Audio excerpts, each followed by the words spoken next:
Our keynote speaker today is Phil Schultz. He's here with his wife Tina, wishing they were in San Diego. That's where they grew up, and it sounds like a great place. And his introduction is short here, but I'm going to read it, and because it speaks of his great success. Phil began his career roughnecking in 1977, and since then he has worked in the oil field service business across the globe. He's a recognized speaker by the Society of Petroleum Engineers, a patented inventor, and currently serving as CEO of two companies, Canon Oilfield Services and Axcam, downhole video and camera services. Please welcome Phil to the stage. Great to have this opportunity. I certainly thank John and the Oilfield Christian Fellowship for allowing me to be here and share my testimony with you. So John mentioned Southern California, and that is where I was raised. Started out, my parents loved the Lord. I went to Catholic church and went to Catholic school, and did all the things that good Catholics do at the time until I got into my teen years, and then I'd say that between life and the different things that were occurring, my faith started to dwindle, and regrettably I started living more of a rebellious life than a Christian life. Pretty much had walked away from my faith. I believed in Jesus, but wondered a lot about a lot of other things. And as I got into high school and started misbehaving and living really just a life of, things that concerned me and interest me, I went to work in the hotel industry. I grew up in and around Anaheim, and Disneyland was brand new when I was a little boy, and so I worked at hotels all around the area there, and I just thank God for my parents who were praying for me, and our gracious God who was willing to forgive me for my foolish behavior, because I certainly was not following him during those late teen years, and as I got into college,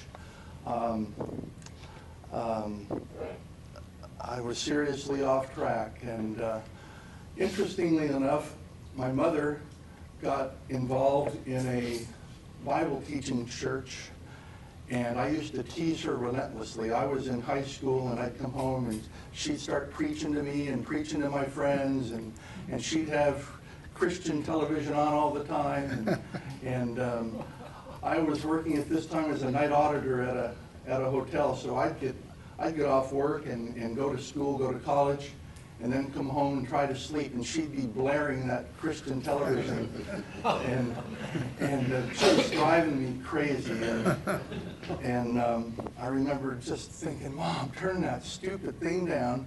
But God's word doesn't go out void, and a lot of the things that the people were talking about actually were sinking in, and it was having an effect deep down inside.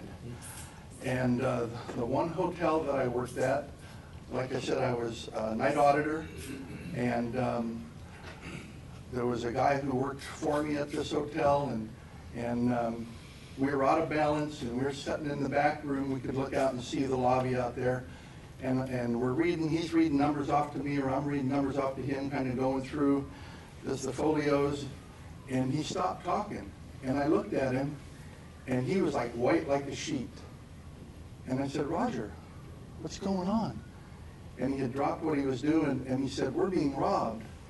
Well, about the time he said that, I turned around and there was a gun right in my nose. and so these guys, there was 3 of them, they had stockings over their heads, and they rounded up the bellmen and those of us that were working, and took us to the men's room and put us in there. And I was thinking, well, that wasn't so bad. I mean, they're going to go out there and they're going to do well.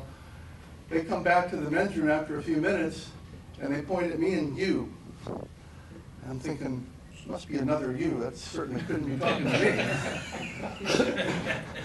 Anyhow, the one guy came over and grabbed me and started pulling me out, and they took me out to they couldn't even figure out how to open the cash drawers, so, they, wanted me to open the cash drawers. Well, this is a night audit. They only keep maybe barely $100, if that, in the cash drawers. There's very little cash in there. So I opened the cash drawers, and they went through it and got that, and they took my wallet, and then they drug me to the back room and put me in front of the safe and said, open the safe. And I said, come on, guys. I'm a college kid. They're not going to give me the safe. I'm here working at night. I don't have the combination to the safe. That guy hauls off and whacks me with the gun, nearly knocks me down. And he said, you think we're kidding with you? Open the doggone safe. He probably didn't say doggone. And by this time, he's shaking so bad and sweating, and now I'm starting to get scared that he's going to shoot me just by mistake because he's shaking so bad with that gun. He takes the gun, he pulls back the hammer, shoves it in my throat, and starts swearing and yelling at me and telling me to open that safe. And again, now I'm thinking, I'm going to die standing here. And I told him, I said, man, I can't open the safe. I will help you drag this thing out of here, but I can't open it. And so that went on a little bit longer, and he hit me a few more times. And I thought for sure he was going to kill me, because like I said, his hand was shaking all over the place. And I figured I could overpower him, but he had two other guys standing there, and I thought, well, that isn't going to go very well. So we kind of went through that for a while, and finally then he took me back to the men's room and put me in there, and they told us to stay there, and then they left, and that was that. Well, the next night, they robbed the hotel across the street from us, and they killed that guy. Whoa. And I would tell you, that really got my attention, because I realized just how close I came to meeting my Maker. And here I'm living like a crazy guy, running around partying and having fun all the time, and totally had walked away from my Christian faith. But that, between my mom's preaching, listening to the Christian television, and then this, God was getting my attention. Then I had this buddy of mine that I went to high school with, and he had gotten saved, and this was kind of during the Jesus movement when, if you've seen the Jesus Revolution movie that's out, well, that was happening, and this was Southern California, and this buddy of mine who had gotten saved, he convinced me and a group of us to go to this Calvary Chapel, this Chuck Smith guy that everybody was talking about, and my mother had taken me to listen to at a Knott's Berry Farm chicken dinner. That he happened to be the speaker there, so I had heard Chuck at least once before. So we go down there, and at this point, Chuck had moved out of the little chapel and was in this big circus tent. And they had this band, and they were playing what was kind of the forerunner to Christian music, contemporary Christian music.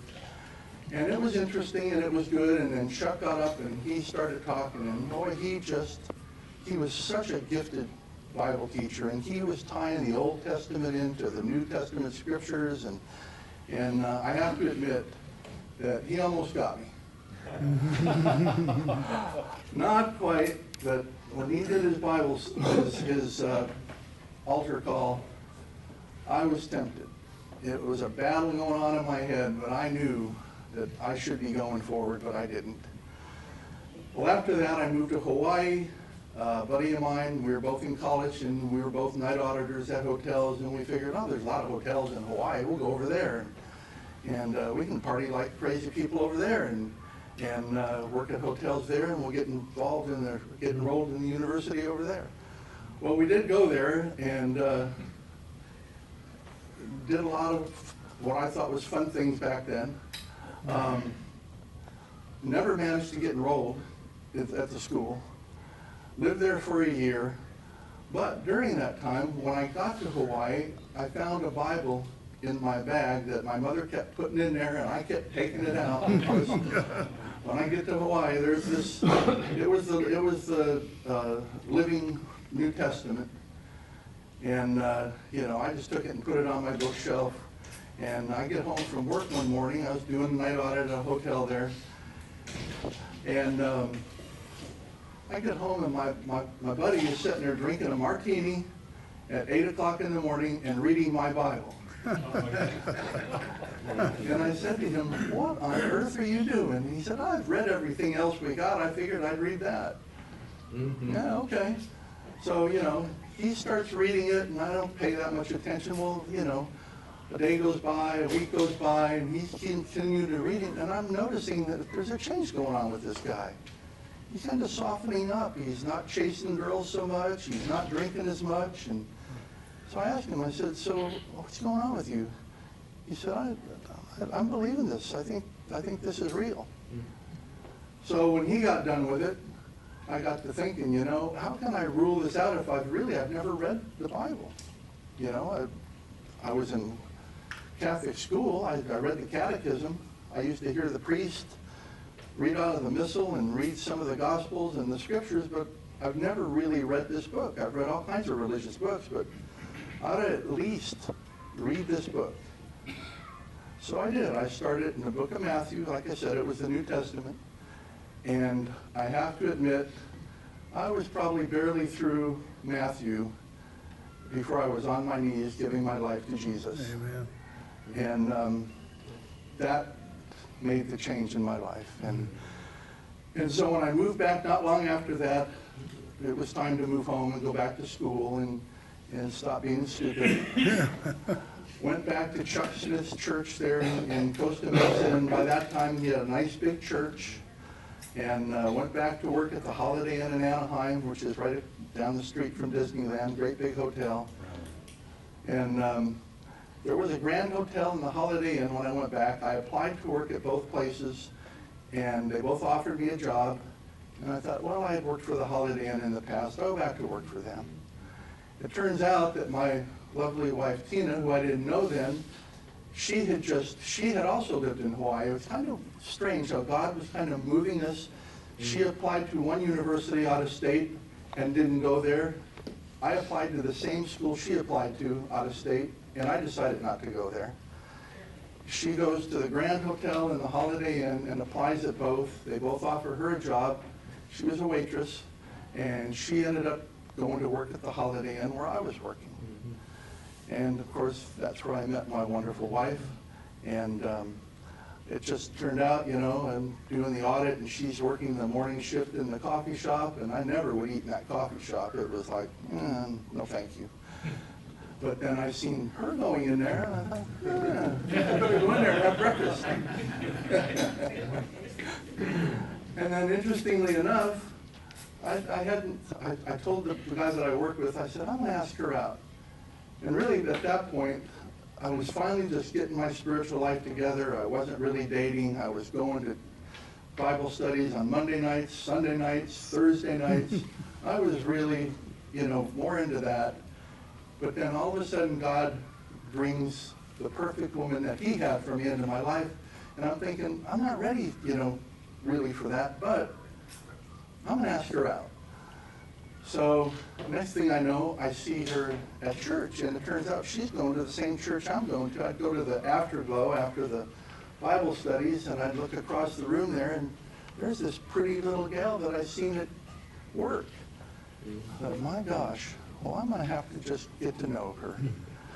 Well, I asked her out, and it's funny because she was a fairly new Christian too at the time, and it turned out that a couple of the Christian guys that she knew were hitting on her pretty hard, and one of them had, wanted her to get married. And so the first thing she said to me when I asked her out is, she said, well, I don't really want to get married. And I laughed and I said, I'm just asking you to go to dinner.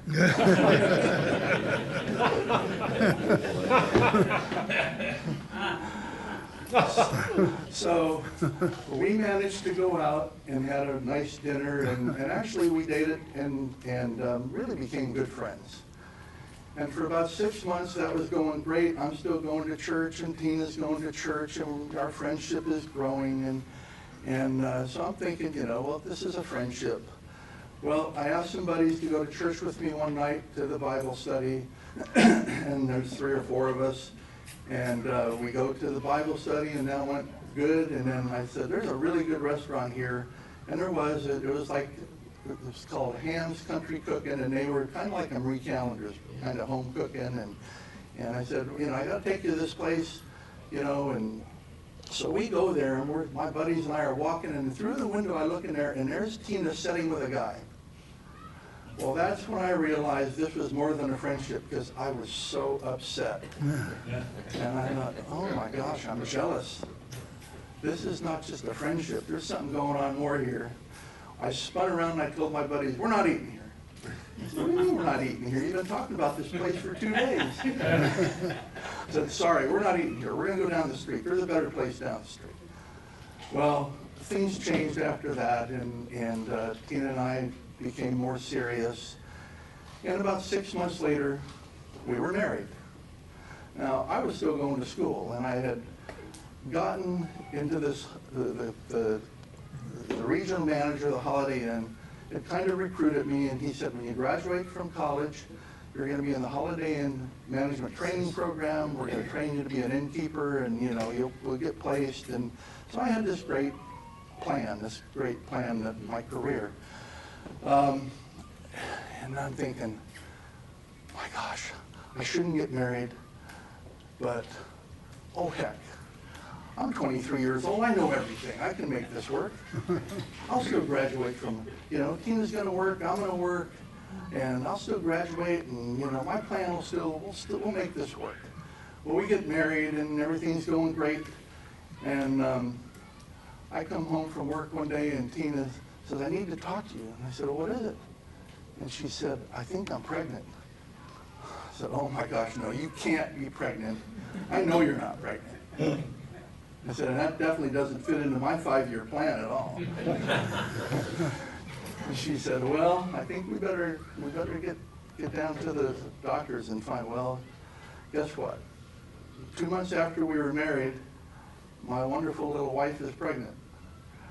And now I'm really panicking, because that definitely doesn't work in my 5-year plan. Now she's not going to be able to work very much longer, and you know, that she was working down on Balboa Island. If you've ever been there, it's a beautiful, there's a little restaurant there. And she was making more money waitressing than I was making as a night auditor at the Holiday Inn. And I thought, oh my gosh, she's not going to be able to do that much longer. What are we going to do? And she looks over at me, and I must have looked panicked, and she started crying, and she said, aren't you happy we're going to have a baby? I said, yeah, I'm happy we're going to have a baby. But oh my gosh, Lord.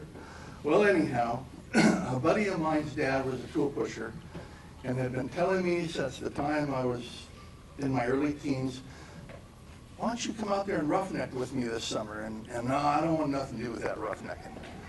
Well, we got to talking, and Tina said to me, why don't you go talk to Bob about that roughnecking job he's always talking to you about? That'd be good money. I said, yeah, I don't want nothing to do with that. But eventually, didn't take long, and I'm over there knocking on Bob's door, and hey, Bob, think you can get me one of those roughnecking jobs you've been talking to me about for a long time? Well, next thing you know, I'm on a crew boat heading offshore. And my gosh, that was a change. That was for sure a change. And it certainly changed my career path, because I remember after a few months, it took a few months, but after a few months, I kind of liked it. And I liked, you know, being out there, and I liked what I was doing, and I sure didn't know very much. I knew that. I remember the tool pusher would look at me all the time and he'd say, boy, you're going to lose that hand if you keep putting it there. Putting it where? I don't even know what he's talking about. He would never tell me where not to put it. He would just walk away shaking his head.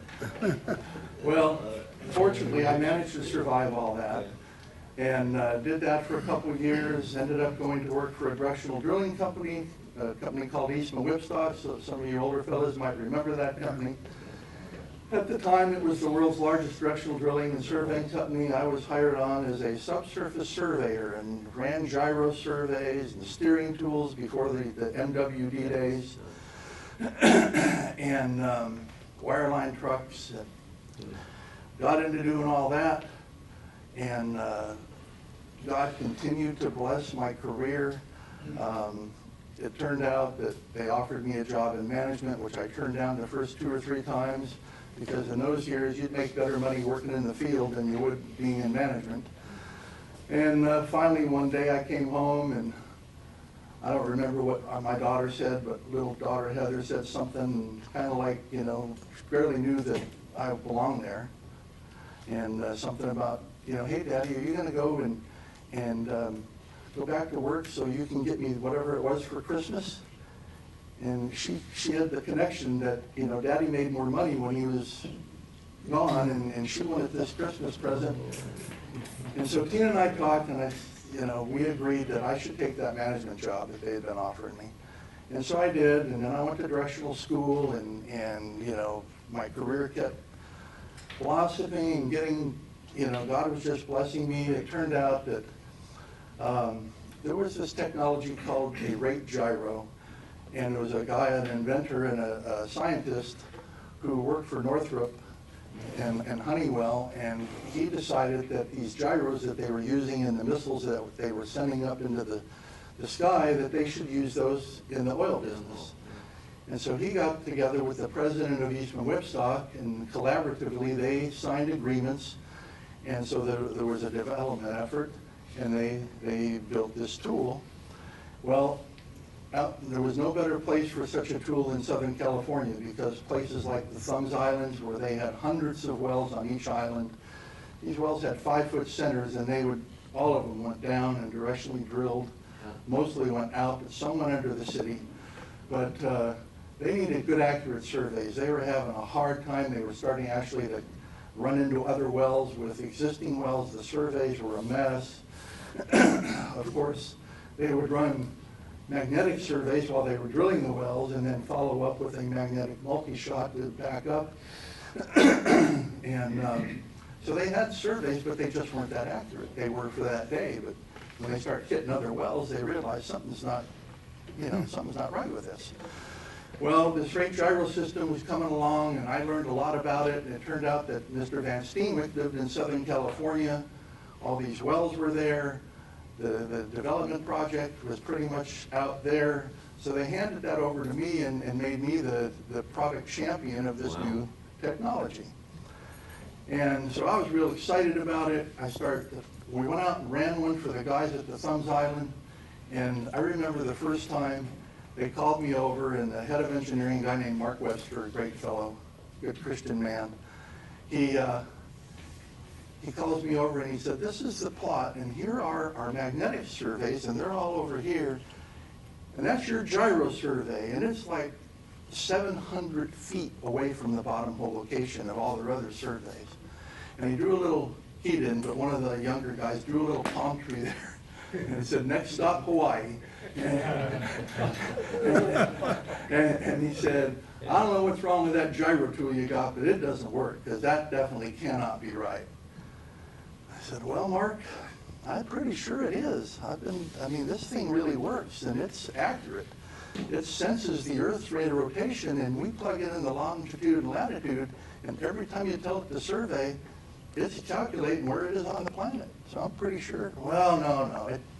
So they ran a few more, and every time it was like the gyro was putting everything over here, and everything else was nowhere in the vicinity. And so I had this project. Turned out that the parts department wanted to run a pipeline up to the south rim of the Grand Canyon. And they didn't want to hang these ugly pipes, so they decided to drill a well, and they put up a big Brinkerhoff rig out there, and they drilled this well that went down and then exited into the bottom of the Grand Canyon, and that was going to be a pipeline, and now it is. And the plan was they were going to pipe water up to the south rim so they didn't have to truck it in there, because every bit of drinking water and potable water they had to be trucked in. So I seen that this rig was going to be there, and they're going to drill this well. And I thought, this is great, because now it's a directional well, fairly high angle. I can run that gyro in there and have land surveyors survey the top and bottom, and we'll have an absolute known bottom hole location, and we're going to do it. Well, of course, I had to deal with the parts department, and it took me several months to get all that done, but I did. And so that was a big deal, that we were going to go out there and do that. And of course, Houston, president of the company, sent a couple of his engineers out there with me, And we went out and we ran the survey, and everything went great. And eventually, you know, I also took the guys out to the nuclear test site in Nevada. Back then, they were drilling these wells down into mine shafts from the mountain down into these tunnels they had. And I found out that we were doing work for the Department of Energy out there, doing directional work and survey work on all of the wells, but especially the wells that they would drill immediately after they would set off a nuclear device. They would set up 2 slant rigs, and Los Alamos National Labs and Lawrence Livermore National Labs would drill into what they called the puddle. And then they would do sidewall samples and get samples of what in the heck that turned into down there. I learned many years later that the scientists were using whatever this material was to do research. And they knew those weapons worked. It really wasn't weapons testing, it was research and stuff they were doing on whatever they used this stuff for was the primary reason for setting those weapons off. But they had these things going into these tunnels in the same way. Here we had a known bottom hole location. Well, the guys from Thumbs, when I told them about this, can we go out? Will you take us to Mark Webster and the drilling superintendent? I took them out there with me and took them out to the test site, and they loved it. You know, we were right there at Area 51 and driving around it, you know, and it was a great trip. And so between that and the Grand Canyon well, I got to survey every one of their wells on all of their islands. I had 4 trucks out there all the time. We were running these new gyros, and to say the least, it went well. Well, I didn't know that the president of the company was paying attention to that, but he was. And I wrote a paper about it, and, excuse me, sorry. Turned my phone off, forgot about my watch. I wrote this paper, and I sent it to engineering, and I get this scathing letter back that you can't write this, you know, you got to get approval from engineering. And I was like, guys, I know it's just a draft. I'm sending it to you to approve it for me. Well, next thing I know, the vice president of the company puts out this letter, and it's my letter with his picture up there in the corner. Talking all about what we did out there at the Grand Canyon. And I thought, wow, isn't that something? And, you know, of course I wasn't real happy about it, but, you know, he's the vice president. What am I going to do? Go, you know, challenge him and say that was my white paper that I wrote? So I didn't do anything. Well, it turns out that somehow Matt Reardon, who was the president of the company, knew that it was mine. He'd seen it when the first draft came through, and then when Ed stole it, he knew that too. So it wasn't long when Ed wasn't with the company anymore, and I never knew why then. But a few years later, as my career is developing, and I ended up leaving Eastman because we merged with Christensen, and it was a tough merge, and I was laying half of my employees off, and I get this phone call, and it's Matt Reardon, who had been the president of Eastman, and you know, I didn't even know he knew who I was. And he said, Phil, this is Matt Reardon. I said, yeah, Mr. Reardon. He said, well, I'd like to take you to dinner. I said, well, I'd love to go to dinner with you, but I'm up in Hanford, Washington, out on a DOE site. We're talking about surveying some wells for him up here. And he said, yeah, I know. He said, I'm up here too. I said, well, yeah, I'd love to have dinner. So we go to dinner, and he told me, I came up here just to have dinner with you. I said, wow, I didn't even know you knew me. And he said, well, I know you, and I know that you did a very good job with our rate gyro project, and we have a new project. It's a new technology, it's a new little company. He said, me and some of the Petrolane, which is the parent company to Brinkerhoff and Eastman Whipstock, some of the investors there, and we've got AJ Field, who's the president of Global Marine. We've all decided that the industry needs downhole video. We need to have downhole cameras. And we've got a little development team together, and we want you to quit your job over there at Eastman and come to work for us and run this company for us. And I said, wow. I was amazed that they were offering me such an opportunity and interested because of who it was that was offering me the job, but scared to death because I'm thinking, you know, I got a pretty good career going on over here in this directional work, and it's what I've been doing for 10 years, and downhole cameras, I don't know about that. I mean, what are we going to see in oil and gas wells? But I went and I interviewed. I met Russ Wade, who had been with Union Oil. He was a Union Oil executive, and he was the chairman, and most of it was his money. And they made a strong pitch, and I went home and I said, guys, I'll go home and talk to my wife about this. I'm honored that you're thinking about me. Well, I went home, and Tina and I talked, and we prayed about it and decided that, by golly, I was going to go do it. And I have to admit that in the first 2 or 3 years, we would go on long walks and scratch our head and, oh my gosh, have I done the right thing? Because I'll tell you what, taking a camera that they were using in water wells, which was pretty doggone easy, and turning that into a camera that we used in oil and gas wells was not an easy thing to do. And a lot of people over the years have said, how hard could it be? It's just a camera. I mean, we go down to Best Buys and buy them by the bushel load. You know, to try to do it at 15,000 PSI at 250 degrees Fahrenheit, it's not quite as easy, and it's got to be 1/11/16 OD, so it'll go through 2 3/8 inch tubing. Not quite that easy. And it wasn't. It took us years, and like I said, after the first 2 or 3 years, I'm still, my gut's just turning upside down every time I got to call Russ Wade and tell him I need $50,000 to make payroll. And this was like every couple of weeks. And Russ keeps showing up, and Russ was a great guy, just a fabulous guy. His father was the first president of Southern California Gas Company. And Russ graduated in 1939 from USC with a master's degree in petroleum engineering. So he went back a ways. When I met Russ, he was in his 70s. And boy, he was still a go-getter. I mean, traveled the world with him, great guy. But, you know, it took a while. But Jeff Whitaker here, he worked for me at DHVI. He joined the company pretty early on. He was working for Shell, I think, at the time, or had just left Shell, had been with Schlumberger. And I remember early on, Jeff looked at me and says, do you know what you have here? He had looked at some of the early footage where we were going in and looking at, you know, oil coming in through purse and gas bubbling in. And I said, yeah, Jeff, I think I got a pretty good idea what we got going on here. Well, Jeff came to work, and it still took a long time, but praise be to God, really. I mean, it was a God thing. God led me there. God blessed that company. We literally grew that company into a global business.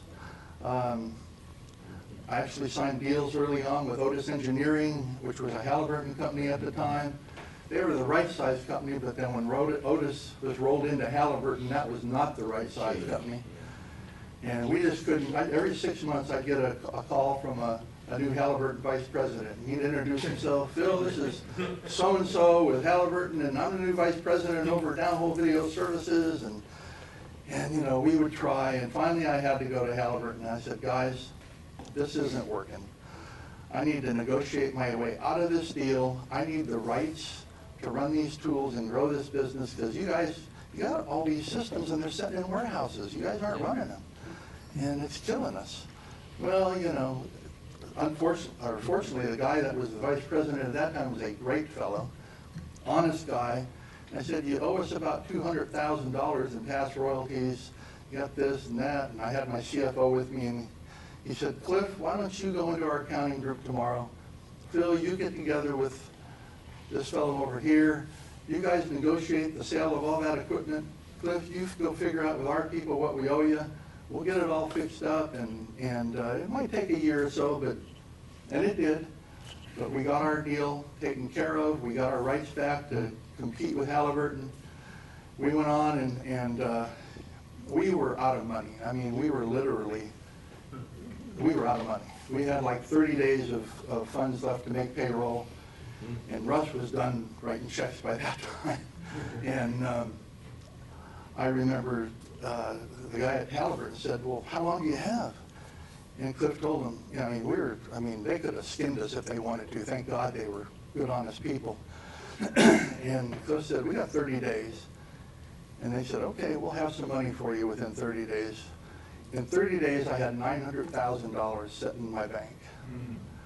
And that was an absolute miracle. And everybody in the company knew. I mean, we had a board meeting and everybody was, you know, just crazy about what had happened. And I said, God did this. I didn't do this, I'm telling you. I've had people tell me Halliburton would never do that, but they did it. And, you know, God made this happen. We had the money to go grow our business. We grew it into a global business. We grew that until 2005, and then Expro bought that company. I went to work for Expro. They were very fair to me. They offered me a great job in Aberdeen. Our daughter Christy had been killed not long before that in a car accident. And then my dad had died from cancer not long after that. So we were really going through it, and it was a tough time for us. And I'm an only child, and my mom was alone, and I could hardly leave her. So I thanked Expro, but I said, you know, guys, I can't move to Aberdeen right now, and I know I can't do this job from Houston, the job you want me to do. So I said, I'm just going to work out my contract with you guys, and so I did, and we parted ways, and all that was good. But I'll tell you that one of the things, you know, you hear people say, well, you know, life has its ups and downs, but one of the absolute hardest things is dealing with wonderful things going on at the same time life-crushing things are going on. And as a Christian, that's hard to reconcile. I mean, our youngest daughter was killed in a car accident, and some of you have heard me talk about that story. There is no life event that affected me more. It took me right to the brink of my faith. And I finally had to come to grips with this was part of God's plan, as hard as that is. And there's miracles, and I don't have time to get into it, but God had led me to write a book, and I wrote a book about the miracles and all the things that he did to get us through it. But not long after I left Expro, I ended up being unemployed for 2 years, which was, I thought I had a great retirement fund when I left, when we sold the company. But then I made some, what I was told and what I believed was some great investments. And next thing I knew, 2008 hit, and a lot of those investments were in real estate. And my wonderful retirement fund kind of went down to almost nothing, and I really needed to go find a job. And it had been 2 years, and I spent about almost a year working on a project with, you know, I was basically the CEO of a company that never did anything, but we had all this work lined up for BP until the morning we go over to BP to flange up some work we were going to do for them. All of it was offshore, and Macondo was happening. And I thought, oh my gosh. Well, anyhow, we all know what happened with that, and that's what happened to that business. Well, the next thing you know, I'm another year, and I'm putting out resumes like crazy, but we're spending that wonderful retirement fund trying to, well, and then God blessed me once again, and a guy that I knew that worked for me 20, 30 years earlier, he finds out that I'm not working for anybody, and through a friend, he contacts me, and he said, Phil, the guy that's running my company for me, he's got cancer, and I'm not sure he's going to make it, and I really need somebody I can trust to come over here and run these businesses for me. Oh, thank you, Lord. I'm sorry that his friend's sick, but I said, well, all right, Walt. So he moved me to Mansfield, Texas, and we lived up there for a year, and I ran that business for him, and then fortunately his guy that worked for him started getting healthy again. And so that was kind of ramping down, but then I had some other investors that wanted me to go start another downhole camera company, and God blessed that company, and I did that, and you know, my career has been that way. The last time, Expro hired me back, and they took basically a very nice, successful, profitable camera business, and they did to it what big companies do to little niche businesses. And now it was making a fraction of what it was when I was running it for them. And they said, can you fix this for us? And so I went and looked, and you know, I came back and I wrote a business plan, and I said, this is what we can do, but I need you guys to do these things so I can do this. Yeah, we're going to do that. We'll do it. So it took about 3 months to get all the things agreed to, but I went back to work for Extro. Unfortunately, as soon as I was there, they said, well, just sell what we got for now, and we'll get to those things. Well, 3 years later, we were still talking about doing, but they got me involved with some M&A stuff, and anyhow, God blessed me, and you know, he's still providing for me, but it wasn't what I thought it was going to be. When that came to an end, and I came home and told Tina, and I said, well, I guess I'm unemployed again. And she said, you know, maybe God wants you to write that book you've been talking about, right? Because I've been talking about writing this book for 12 years, but never got to it. But I had stacks and stacks of notes and, you know, things that, well, so I started writing in my little office there, typing away. It wasn't long before that book was done, and as soon as that book was done, next thing I know, I'm getting a phone call with somebody offering me a job, and that literally is the way my whole career has gone. I can tell you that I look at these pictures from the Webb telescope, and I love that stuff, and you know, I'm just amazed by, you know, you see the Earth, and it's this tiny little dot, but when we read God's Word, he tells us that we are his favorite creation. Of all of that, he created us in his image. He loves us. He knows who I am. I can tell you, Tina can tell you, that without question, God has saved my life, not just at that hotel, but there's been times on rigs that I shouldn't have survived, but miraculously I did. And somehow, I thought about this a lot when our daughter Christy was killed. God, why couldn't you have saved her through that? And that's where I kind of came back to, this had to be God's will. I mean, God's in control of all of this. But I know this, he loves us, he cares for us. It amazes me. I'm just amazed by the God that we follow. I can't thank him enough for the blessings and the career and the wonderful wife I've had for 46 years. None of this stuff have I deserved. It's all been a gift from a gracious, wonderful God. And I thank him, and that's pretty much, I have to say, it's been a long, bumpy road, but it's been a good road. And I thank you guys for allowing me to share it with you. Amen. Thank you.